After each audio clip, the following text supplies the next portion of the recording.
एक छोटे से गांव में मोहन नाम का एक साधारण आदमी रहता था। उसकी जिंदगी बहुत संघर्षों से भरी थी। दिन भर मेहनत करने के बाद भी उसके पास इतना पैसा नहीं होता था कि वह अपने परिवार की सभी जरूरतें पूरी कर सके। उस रात भी वह अपने छोटे से घर के बाहर खाट पर बैठा आसमान की ओर देख रहा था। मन में चिंता और थकान दोनों भरी हुई थीं। आसमान साफ था और तारे चमक रहे थे। अचानक उसने देखा कि एक चमकता हुआ तारा तेजी से टूटते हुए धरती की ओर जा रहा है। बचपन में उसने सुना था कि टूटते तारे को देखकर जो मनोकामना मांगी जाए वह पूरी हो जाती है। मोहन ने आंखें बंद कीं और दिल से एक इच्छा मांगी। हे भगवान, बस मेरी गरीबी दूर कर दो ताकि मैं अपने परिवार को खुश रख सकूं। इच्छा मांगने के बाद वह धीरे धीरे सो गया।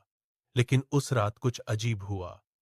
आधी रात को एक हल्की रोशनी उसके घर के आसपास फैल गई। मोहन को लगा जैसे कोई उसे बुला रहा हो। उसने आंखें खोलीं तो देखा कि उसके सामने एक चमकदार आकृति खड़ी है। वह आकृति बोली, तुम्हारी सच्ची इच्छा और मेहनत ने मुझे यहां बुलाया है। कल सुबह तुम्हारी जिंदगी बदल जाएगी। सुबह जब मोहन उठा तो उसने देखा कि उसके घर के सामने एक छोटा सा बक्सा रखा हुआ है। जब उसने उसे खोला तो उसमें सोने के सिक्के और कुछ जरूरी कागजात थे। उन कागजात में लिखा था कि पास के शहर में एक जमीन अब उसकी हो चुकी है। पहले तो उसे यकीन नहीं हुआ, लेकिन धीरे धीरे सब सच साबित होने लगा।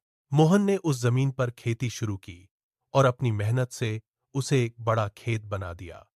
अब उसके पास धन भी था और सम्मान भी। लेकिन सबसे बड़ी बात यह थी कि उसने अपनी सादगी और मेहनत को कभी नहीं छोड़ा।